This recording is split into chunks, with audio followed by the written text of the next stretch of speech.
Hi, Cara. Hi, Vanessa. I want to spend today talking about changing friendships.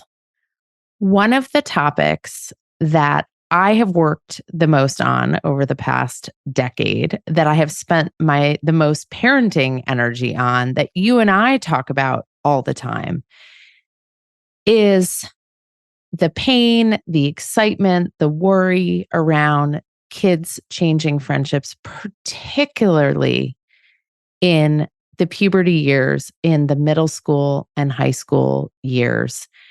And even, and people are surprised by this, even in the late grade school years these days, changing friendships. And we're going to go through it in a variety of you've gotten very good at keeping us on task and making sure that we come back to each issue we bring up in the beginning. So I'm going to hold you to that accountability. Here I go. I'm writing here notes. she goes. She's writing notes. My brain won't remember it. Go. But I just want to acknowledge, before we go into specific topics, that it is painful and confusing. It can be painful and confusing for kids going through changing friendships. And it can be very painful and confusing for the adults caring for kids watching friendships change. So before we say anything else, if you are an adult struggling with being on the sidelines of this process, we see you. We have been there. We understand it. And this episode is about how to have conversations, how to navigate, what to say, what not to say, which is probably the more important part of the guidance.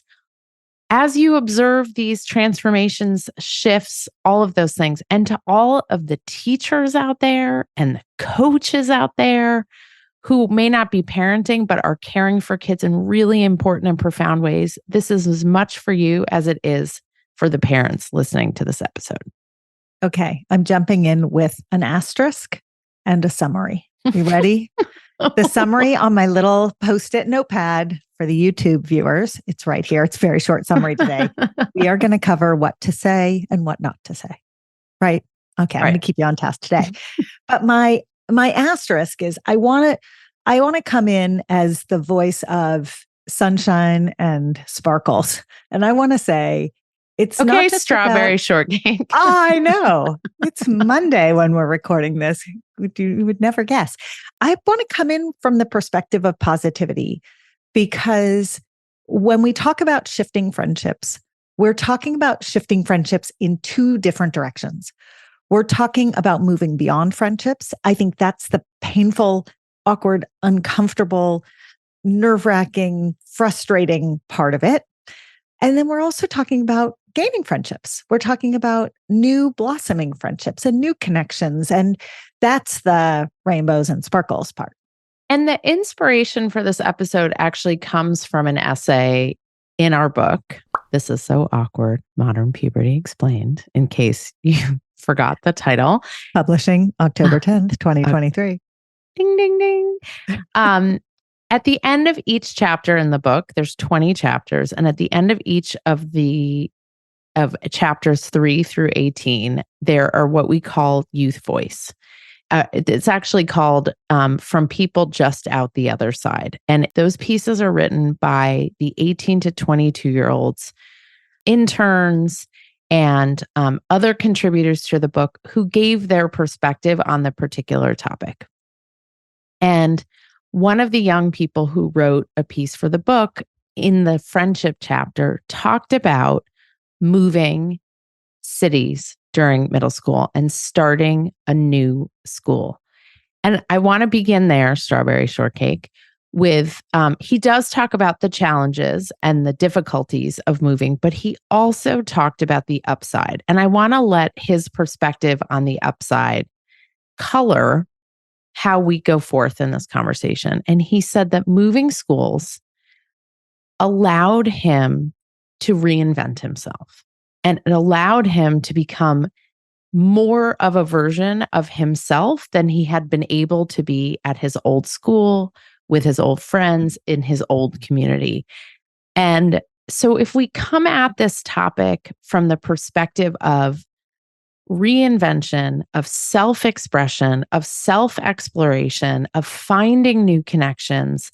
I think reframing it in the rainbows and unicorns way that Cara did, it changes the whole conversation. It doesn't discount or invalidate how people are feeling about these changing friendships and kids' moment to moment struggles, but it does shift it as something that's an opportunity and not just a burden.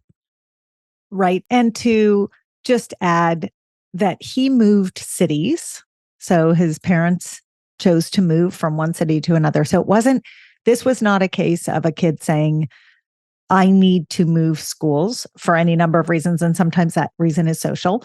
This was a kid who really actually didn't want to move. It wasn't his choice. And I think it's important to call out his gender in all this, right? So my guess is that when we said the topic was friendship, and when we said we had a youth voice piece, that some number of our listeners, probably the majority, assumed it was a piece written by a female, because females tend to talk about friendship and process friendship a little bit more openly. It turns out they don't talk about friendship and process it more than anyone else does. They just do it in different ways, and they've been celebrated for doing it in different ways. But what we have found in our work with teenagers in particular is that no matter your gender, this is an important topic, and people have really strong feelings about it. And giving voice to people of all genders is really, really important, because assuming friendships are only important to one swath of this group, I think, is the first big miss. So the first how to talk about it note is to talk about it. No matter who your kid is, what their gender, what their age, what their circumstance, to put friendship on the list of recurring, sort of records that you play. That's how my kids would view it, as this record that's on playing the list over and over and over again. Droning parental voices. Yes, like torture, on the list of torture devices. But no, just kidding. But on this replay list, if friendship isn't on there, it's time to add it. So that's the first tip. Yeah. And on the flip side, so we're acknowledging on that the B side. On the B side, on the less popular but cooler side, Generation Z doesn't understand. I know, the B everyone's side. like, I don't know what you're talking about. Not only is it important to talk to boys about friendships and help them begin to parse and understand their skills and conception of friendship and changing friendships, it's also really important not to globalize and make general negative statements about girls' friendships. So if I had $1 for every time someone said to me, oh, girls are so dramatic, girls are so mean, girls are so cruel, girls are so awful, and the list goes on and on and on. And I will tell you that I have been privy to many a group chat of boys interacting with each other. It's plenty mean. It's plenty mean. Yeah. It's plenty dramatic in its own way. It's plenty cruel in its own way. And so the point is not that everyone is cruel and everyone is awful to each other. The point is that kids of all genders at this age are navigating really tricky stuff amongst themselves with other people and within themselves. And they're going to do some dumb stuff. They're going to do some cruel stuff. But if we globalize and we generalize and we give them a bad rap, they will only serve to fulfill that bad reputation, to make it a self-fulfilling prophecy if we don't give them other options for how to be. Okay, I have one more to lay out before we get into the scripting. And that is, if I had $1 for every time people sexualized conversations or interactions or friendships between people of opposite genders, I mean, why is it that we assume that if girls are friends with one another, there's nothing sexual there? It's a friendship dynamic. If boys are friends with one another, there's nothing sexual there. That's a friendship dynamic. But if a girl and a boy are friends, can they be in the Harry Met Sally? Can they be friends way? Right. And I asked this question, having gone, I went to an all girls middle and high school. I went to an all girls camp. I loved my girl community. As I've gotten older, some of my very best friends in life are people from that time in my life. And I credit it to the strength of the bonds in that community. But also, as I've gotten older, some of my closest friends are men. And I opted to send my kids to co-ed school. And one of the reasons why was that I watched both of my kids hungry to figure out how to have non-sexual, right? Non-charged, even when they were young, like how to defy that and just have friendships with all people, regardless of who they were. And, it's not to say that there aren't huge benefits of single sex education or single sex camps or single sex experiences in any way. But I just think we've moved beyond this place where that is non-sexual and everything else is sexual. Like all those walls have been broken down. So I think it's really important for the adults who are raising kids to realize that sometimes when we put up these barriers and we define these friendships as more than friendship, we're doing a disservice. Also, when we assume that they're only just a friendship as kids get older, we're doing that a disservice too. So that's sort of a big disclaimer of just like, keep your eyes open and your reality hat on, I guess that's what I would and say. And also in same-sex environments, assuming there aren't all sorts of romantic relationships Correct. going on. Correct. Amongst kids, again, of all genders, people assume it happens in all female environments and not all male environments. And if we want to be inclusive of every experience and orientation, there's the flip side of that. Especially as kids are trying on all sorts of different ideas and notions and feelings and all that. So let's get to the scripting. And Vanessa, I think what we should start with, I'm looking at my little bullet points here. Let's start with bullet point 1. So let's set this in the following frame. It's the end of summer.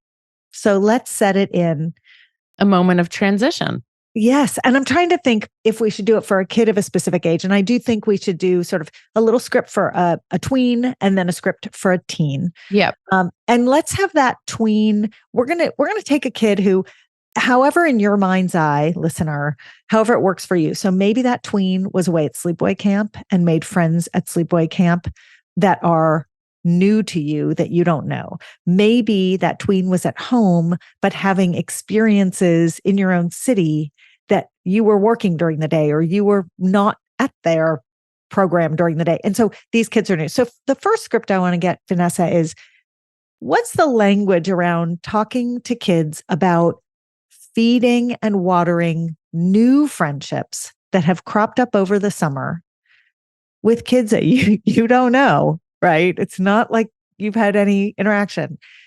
How do you help a child continue to grow that friendship now that the busyness of school is about to set in and maybe that kid is not in their daily routine? So with everything else, the questions we ask and the way we guide the conversation should be as neutral as possible. And I mean neutral in both positive ways and negative ways, right? So just like when your kid comes home from hanging out with someone and you don't say, did you have the best night? Was it the most amazing experience I've ever? Done that. I've done that. It doesn't work. We've both done that over and over and over again, and it doesn't work. So we're both working hard now into our third decade of parenting to not do that. So, and by the same token, if your kid comes home and looks, like tired or unenthusiastic, you also don't say, was it awful? Did they leave you out? Did they ditch I've you? done that too. God, I'm so embarrassed. Yeah. That's what I'm here for, Cara. I can't tell you how to treat an illness, but I can tell you what not to say to your kids when they come home at the end of the night. For you, Vanessa. Oh my God. So if we're not saying, was it the best? And we're not saying, is it the worst? Or we're not saying, is this your new best friend? And we're not saying, do you now hate this person, right? Because it's much easier to go to the extremes. What are we saying? So, first of all, we're trying to gauge in a non-judgmental way. What do they like about this kid? Does this kid have interests that are sort of sparking new interests for them? Are they more adventuresome than their everyday friends?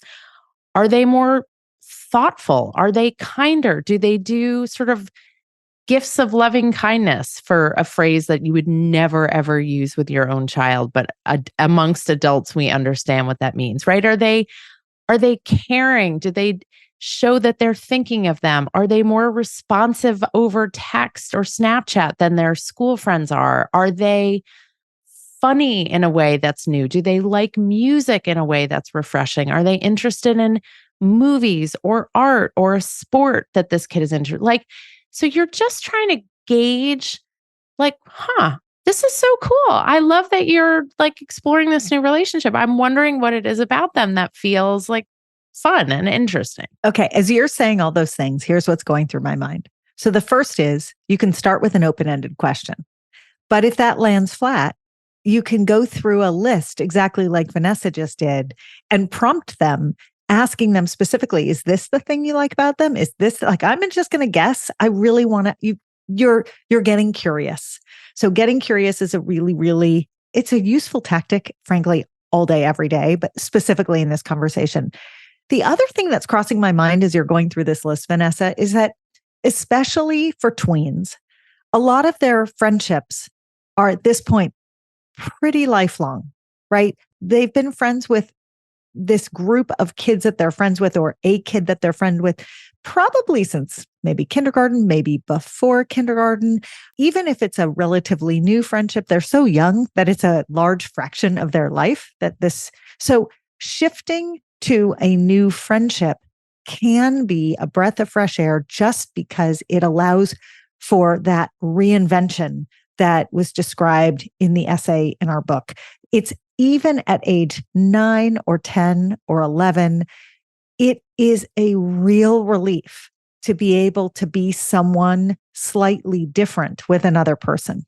Yeah. I mean, I've worked with kids, middle school kids, who've said to me, I've been with the same kids my whole life. And like, I like them, but I'm sick of them. And I want new friends and I want new people. And if we go back to the episodes we've done with Molly Colvin about input to the limbic system and seeking novel experiences and the importance of peer interactions, it makes sense that kids are seeking new inputs new sensations to their limbic system. Like it neurologically makes sense. And it's funny because I've sat in rooms with 6th graders, 7th graders who are speaking out loud in front of their lifelong friends and saying, like, no offense, guys, but like, I'm really tired of being friends with you guys. Like, I want new friends. And everyone kind of nods their heads and they're like, yeah, I get it. Or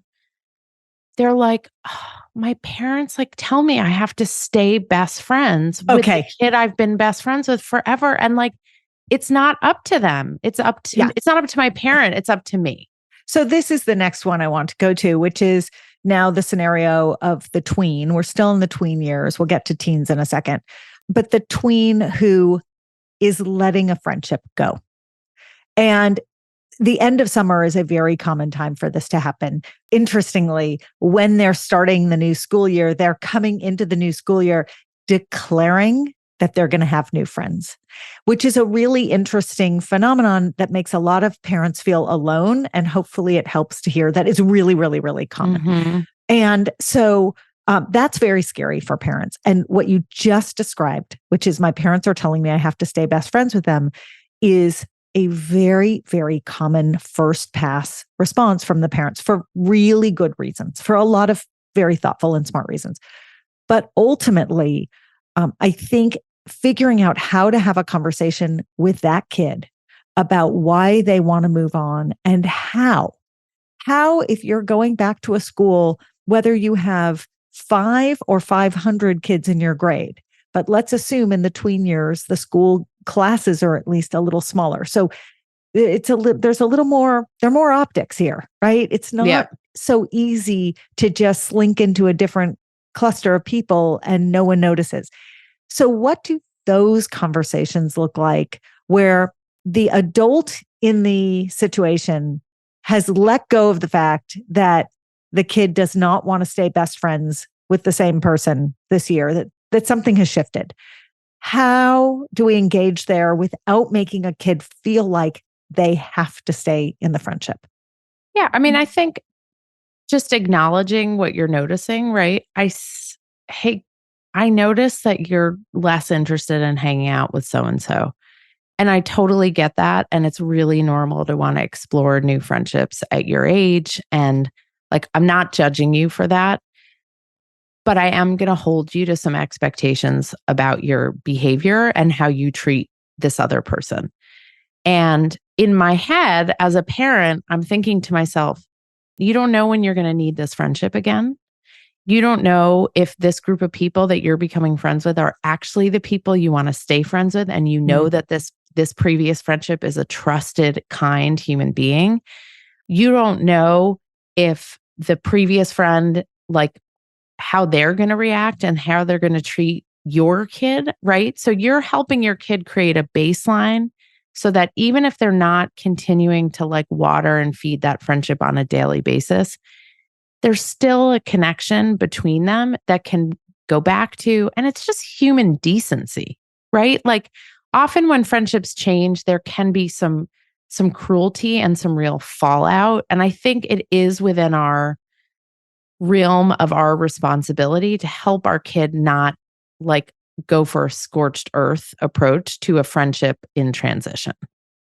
To mention that if you're talking about a tween, this is generally the first of many times in their life that they will pivot away from friendships. And it doesn't mean shutting the friendship out completely, but you want your kid to have a skill set where they can move away from a friendship if the friendship is toxic. When they're an adult, you don't want a child who was raised to hold on tight to every friendship, no matter how they feel in the dynamic, and then find themselves in negative relationships and abusive relationships and not fulfilling relationships, whatever it is. So, and they're going to make mistakes, and we make mistakes. Clearly, at the top of this episode, you've heard two of my many mistakes. But I think it's a very, very important. So, Vanessa, let's try a little bit of scripting there around. I am a kid in your life, and I have just announced to you, I met the very best people this summer, and even though they don't live here in this city, I have a phone so I can stay, or I have text so I can stay in touch with them, right? I have the technology, whether or not I own the phone. And I'm really happy to stay in touch with them. And I've decided I don't want to be friends with so-and-so and such anymore this year. And you know what? I'm actually fine having no friends at school because I'm so tired of those friendships, but I'm sure I'll meet someone and whatever, and it'll like all work out, but I'm done. So the first place you go is, I'm so psyched that you have made these new friends and they're really exciting to you. And that makes me thrilled for you. That's awesome. The second place you go is, it might feel like right now you don't need in-person friendships, but I think you're going to want to have in-person friendships when the weekend comes and your friends who you're in touch with via FaceTime or Snapchat are out at sports games or at the movies with their home friends or at parties or whatever. So it's great to hold on to some friendships, but you don't have to make them your tippy top priority. But it's really great to hold on to them. And you and I can talk about what that might look like. Like it might look like sitting with them at lunch during the school day, but maybe you don't sleep over on a Saturday night. Or maybe that looks like going to the mall with them, but not spending all weekend with them, right? So helping them understand, because kids this age are black and white thinkers, and they have a hard time seeing the gray. The gray, and some of us who are decades older than them have a hard time seeing the gray. So it's our job to help them begin to understand nuance, right? Just because you love these friends who are not in your city doesn't mean you have to discard the friends who are in your city. You can teach them, don't throw away the baby with the bathwater. Which they'll be like, uh-huh. And that's in the what? same sentence as don't cut off your nose to spite your face. And they'll be like, okay. Okay, you're 150 years old. But it is true that essentially that's exactly the way into the conversation. What happens, Vanessa, when they say to you, you know what? I know what's going to happen. I'm telling you how I feel, and you're friends with the parents, and you're still going to make a family plan, and you're going to make me come to the family plan, and I'll come, but it makes it really hard for me because I'm telling you right now, I'm just done. I just want to move on, and I'm done. So I think it's important to normalize that kids want to change friendships. Like, I do not think we should hold kids to staying best friends with the same kids their whole lives, partially because that's convenient for us. And we've been family friends forever, and we barbecue together, and we go on vacation together, and all of that. So we have to give them permission to look outside of the world they've lived in so far.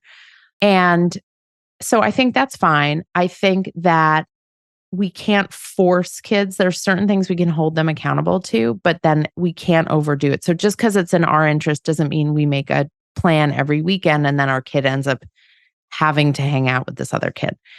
Having said that, I would wonder, and I would get a little bit curious about why they're so aggressively done with that friendship. Like, I think it's worth getting a little bit curious about, oh, that's interesting. Like, this is some new information to me. I'm wondering what's making you feel like you just want to be done with the friendship as opposed to take a break or spend a little less time with them. Can you just like say a little more about that? So I love that advice because I'm going to give you another mistake Cara has made in this podcast. That's the subtitle of this podcast, Mistakes Cara has made. So one of the mistakes I have made many times, I never seem to learn from it, is making assumptions that I understand the why behind the decision that my kid has made. So one set of mistakes might be not respecting the decision or not talking through the decision. A different type of mistake is when you don't get curious, just exactly as you've described, to understand what's motivating it. Because sometimes it's something about that kid, right? But sometimes it has nothing to do with that kid, and it has to do with where the child in your life is or some other totally unrelated circumstance. And this is how it's being manifest. Or it might have to do with managing feelings of guilt, that the feelings that you as the adult in their life feel about disconnecting a little from another kid's family in order to honor what your kid wants, that comes with guilt. And it's really awkward to have that conversation, right? And so you try not to. Well, your kid might have guilt too. They might know they want to move beyond a friendship, but feel badly about it. So there's so many different directions it can go in. And sometimes I have just thought I understood it. And you know what? Most of the time, I'm so wrong. What I think is the obvious reason has nothing to do with what's going on. So I think these are really good tips. And I think it's a good starting place for the teen conversation and let's start with the disconnecting from friends. And then we can go to the new friendship to wrap. That feeling of loss and sadness is very real for teenagers when they move beyond friendships. It doesn't matter if they've been wronged and they have righteous anger and all that, they still have loss and sadness when they leave a relationship. And it's very complicated and very layered often for them to move beyond a friendship. Sometimes the driver is social. One good example, but it's by no means the only example, would be, sort of social precociousness. One group of kids is going socially faster than another, whether it's that they're breaking rules, they're using substances, they're, sexually curious, whatever it is, there's like something that the word fast might describe. And for those kids, if we were our grandmothers, we're loose. I was going to say loose. But either if someone's pace is faster and everyone else is slower, or if someone is slower and everyone else is faster, that disconnect certainly drives plenty of friendships to go different directions. But in a very ironic kind of way, that's the easiest. That one sort of works itself out because kids will often just everyone gets it. Like Yes. they know they're on different timelines. That's right. And like everyone gets it. I think parents and the adults in their lives struggle more with that than the kids do. Agreed. So let's talk about a scenario where maybe something else has happened. Maybe, I don't know what it is. And I don't know that we need to come up with a specific example, but there's been something which has sort of driven two teens who have, a different kind of history, right? They have the tween year history, or they have the middle and early high school history together. And now something has driven a rift between them. And maybe it's not even a rift. Maybe it's just, there's just a little space that's been driven. Let's talk it through. So one example might be that one person didn't include the other. There was a party invite. Great. And Perfect. One friend was invited by a group of people. The other one wasn't. And there's real hurt that the invitation wasn't extended to this friend. And they're kind of, having it out. And these days, having it out is usually by text or Snapchat. It's not necessarily by phone. Which they still call talking. And that gets very confusing. Right. So if your kid says, oh, she's talking to so-and-so, that means she's actually not talking, but snapping or texting. And B, it has sort of a romantic or sexual connotation to it. But in this case, it's two friends and they're, going at it, and one is hurt and one is angry and one is annoyed and one is frustrated. And your first instinct, there's two probably likely reactions. Your first instinct is to be indignant and irate on your child's behalf because they have been cast aside or excluded. I've made that mistake. I've made that mistake. By the way, that's like, don't do that. Just don't. I learned fast. Well, you can feel it, but you have to figure out how to express it to your kid. So it's natural to feel upset and hurt on your kid's behalf. Yeah, except you're the grown up.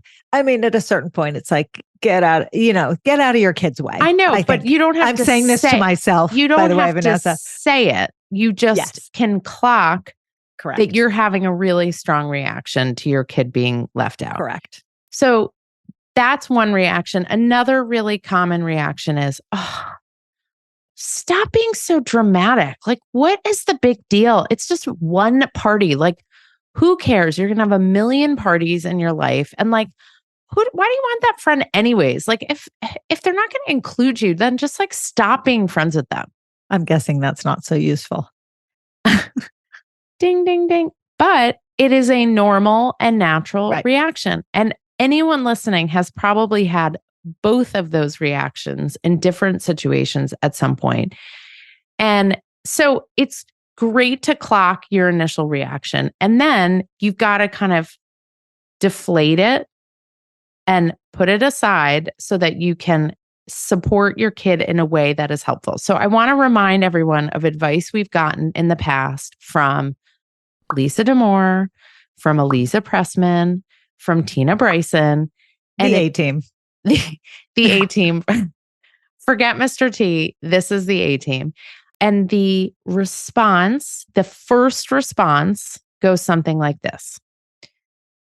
That sounds really tough. Do you want me to just listen, or do you want me to give you some of my thoughts or advice? Right? Yes. So the first thing out of the gate, you are giving them the power, right? In a moment when they don't feel like they have a lot of power, you are giving them the power to choose what role you play in this conversation. Right. Are you asking for a sounding board, or are you asking for advice? And often when you prompt them, especially in the teen years, they're sophisticated enough to know the answer to that. And often the answer is, I am just looking for a sounding board and then I'm going to be done. Yep. Because what we often do thematically, I have done this. What we often do is they tell us one infraction. Well, I'm so annoyed because X, Y, and Z happened. And then what I might do is to say, and A, B, C, D, and E, which is just not helpful. Not helpful. So at prompting them to ask, do you want me to listen or do you want me to give you advice? And sometimes they will say one and they will flip then to the other, especially when they say, I just want you to listen. And then they say, actually, will you give me your advice? Right. Or they've sort of gone through it and you're like, you've made all the right noises, right? Oh, that sucks. I'm so sorry. What a bummer. Oh, that must have been really hard. Oh, that's a tough position, right? All the right murmurings and noises. And then sometimes I will say, I actually have some thoughts. Do you want to hear them or is that not helpful right now? And they will be honest. I mean, my kids will be honest. They will say, I don't want to hear your advice right now. And sometimes they'll say with a deep breath and a little bit of a giggle, they'll be like, Fine. okay, I'll go. All right, go ahead. I'll give you the mic for a minute. Yeah. And sometimes I might even say, Cara, what do you imagine I might say to you right now? Oh, that's a power play. I like that. And they will then proceed to both totally accurately figure out what I would say to them and successfully mock me at the same time, which means they're moving from one emotional place to another emotional place. And I'm not doing it to distract them or, deflect or any of that, but I'm sort of helping them move through whatever kind of more intense emotional feeling they're having. Well, and I think it's very important that if, as the adult in their life, you think they're making a bad choice, they're moving on from someone who's really important actually in their life. Maybe they've chosen to move beyond the person who has literally always been there for them, who is always at the other end of the phone, who brings the ice cream over when they're sobbing, who's that person. It is absolutely fine and appropriate in the conversation that you're having and then in future conversations to remind them, hey, just want to flag it for you. So-and-so is kind of awesome in this way. Yep. Not that you need to be best friends, but this thing that this person did was so amazing. And it's a unique thing. It's rare. It's rare to find a person like that. And, I'm thinking about one friend in one of my kids' lives who, when one of my kids was having a particularly bad week, this friend who was not a very close friend at the time was the drop everything, bring ice cream over, let them sob. And then very quickly sort of went back to peripheral friend. And I thought, that's weird. I mean, this person obviously cares about my kid and obviously is making themselves vulnerable and wants the friendship. And what I realized is my kid didn't understand that love language, right? And that is a love language. And so sometimes as the adult in the room, it is helpful and important to point it out either in the moment or later or both. And in this example, it really actually took a couple of years, but after a couple of years, and the name didn't come up very often at all, but when the name came up, it was always as an example of, oh my God, if you know what, I hope you are like blah in this way. And after a couple of years, suddenly there was this beautiful spark of friendship that just seemingly came out of nowhere. And it didn't come out of nowhere. You know what? It came out of that thing, that seed that the kid planted all those years ago. So not to say that it's our agenda. I think that would have blossomed on its own anyways. But as the adult in their life, when you recognize that they're giving up a good friendship, never terrible to remind them very occasionally what a good friendship and a healthy friendship looks like. If you get pushback, you've gone too far. And there's two final points I want to make, just quick points. And Cara, I don't know whether this is going to become another opportunity for confessional, but I don't think it is. The first is that when you're not really sure how to help or support a kid in your life, sometimes it helps to ask other kids living in your house. Like sometimes when my kids are dealing with Oh, I've a totally done that. Yeah. challenging, but that's a good thing. See, A good, no, do you no. see what I was doing there? I was giving you an Yes. opportunity Well, to. I'm embodying our friend Dana Abraham, who really encourages the adults to not view everything they do as mistakes. So that these are all learning experiences, and that I've done that. So it's a great way. So at this point, my kids will sometimes go to each other before I even know there's anything going on, Which is the best. which is awesome. And they get different advice from different siblings. So that's a nice thing to encourage. Peers or near peers have a more realistic perspective on how to navigate some of these complicated situations. The second thing I will say is I have noticed there are two time periods in tween and teendom that are ripe for changing friendships in a wonderful way, right? So we all know seventh grade can be a friendship shit show. And we all know and fifth and eighth. And fifth, and well, 10th. Eighth is, I'm going to say something different about eighth, but seventh and then ninth grade is another very complicated moment. You got that? Fifth, seventh, eighth, ninth, 10th. Yes. I'm going to let you do your timeline. I'm going to do my timeline first before you mess it up, and then you can change it all. Seventh and ninth are very complicated transitional moments. The end of eighth grade is a fascinating time of burgeoning social activity and identity where things get kind of thrown up in the air.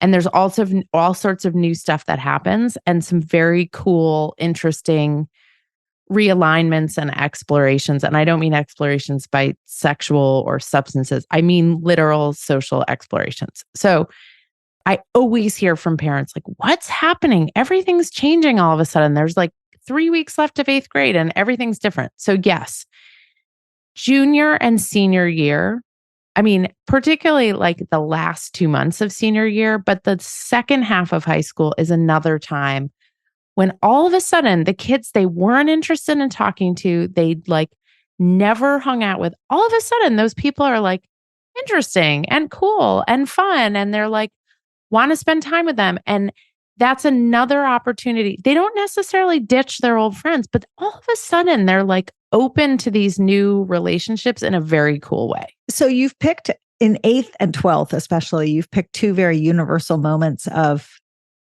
pivot, right? So almost every school calls the beginning of high school ninth grade. There are a couple of schools where the campuses don't shift till 10th grade and whatever. And so it's a little fuzzier, but that sort of titular shift to high school, and then again from high school to college, fuels a lot of this. The other thing is I credit schools and educators with working extremely hard, especially at the end of 8th and at the end of junior year into all of senior year, to help sort of, they're just pouring gasoline on the fire that these kids need in order to be able to make those leaps successfully. Yeah. And I think it's really, really intentional. So I'm not going to argue with your timeline, but I here's where I would land. I want to land with the very last group. And I just want to do it as a wrap up point, which is the teenagers who have found new friends. And here's what I want to say to wrap. In my experience with my kids, the new friends that they make in the later teen years are kids that I don't know at all. Sometimes I've not met them. I certainly don't know their parents. Many of them don't live in our same city. And I am so curious about them because these are the kids who my kids have picked without anyone telling them you need to be friends. So this is the sort of most organic friendship of their lives, the one that they selected a kid and that kid selected them. And I'm so curious. I'm genuinely curious about what is it in that kid that's interesting and what is it in my kid that's interesting to them. And I have found that in this scenario, it is easier to have a communicator. So one of my kids is a better communicator and will answer those questions.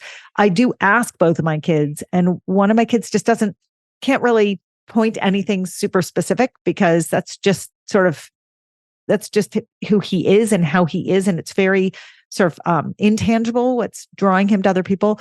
But what I find over and over again is that they pick really interesting, really kind, really different kinds of kids, almost as if they're trying to fill out the sort of spectrum of humans in their life. And so if they have their school friends hit certain metrics or have certain qualities, their new friends are often very different from that. It's like they're looking just to round out the pie. I don't know. I don't even know how to explain it, but it's amazing. And I have found getting curious, as we've done this podcast for the past 3 years, Vanessa, the most common piece of advice we get from experts and the most common piece of advice we give is to get curious. When it comes to friendship, especially new friendship, especially as your kids get older, the most successful way to glean what it is about your kid and that relationship that's making it work is simply to get curious. And that's been fun. I do that. So, yay. 2 points for Cara. So don't dread it. There are wonderful, exciting aspects to navigating this all. And just clock your reactions and be aware of kind of when you're reacting on behalf of your kid and it's not helpful, and when you're excited for your kid and it is helpful. And the thing is to remember is just how normal it is. Friendships change. Best friends change. Not having a best friend is normal. I'm always going to be friends with you, Vanessa. I know. Well, there's no escaping me, Cara. You don't really have a choice. Sorry. But we're a new friendship. But we are a new friendship. Yes. And showing your kids that you develop new friendships in adulthood is a wonderful thing for them to see, that you can always make new friendships, that friendships change and evolve, that you can hold on to old friendships, but prioritize new friendships. All of that is really healthy. Make good friends, but keep the old. I know. We're not going to sing it. We're not going to, but we're going to end this podcast now. So send us questions, comments, disagreements with everything we've said. We're open to it because we're so good at taking constructive criticism. Ha ha ha. And good luck with the yet another transition in parenting. Bye, Vanessa. Bye, Cara.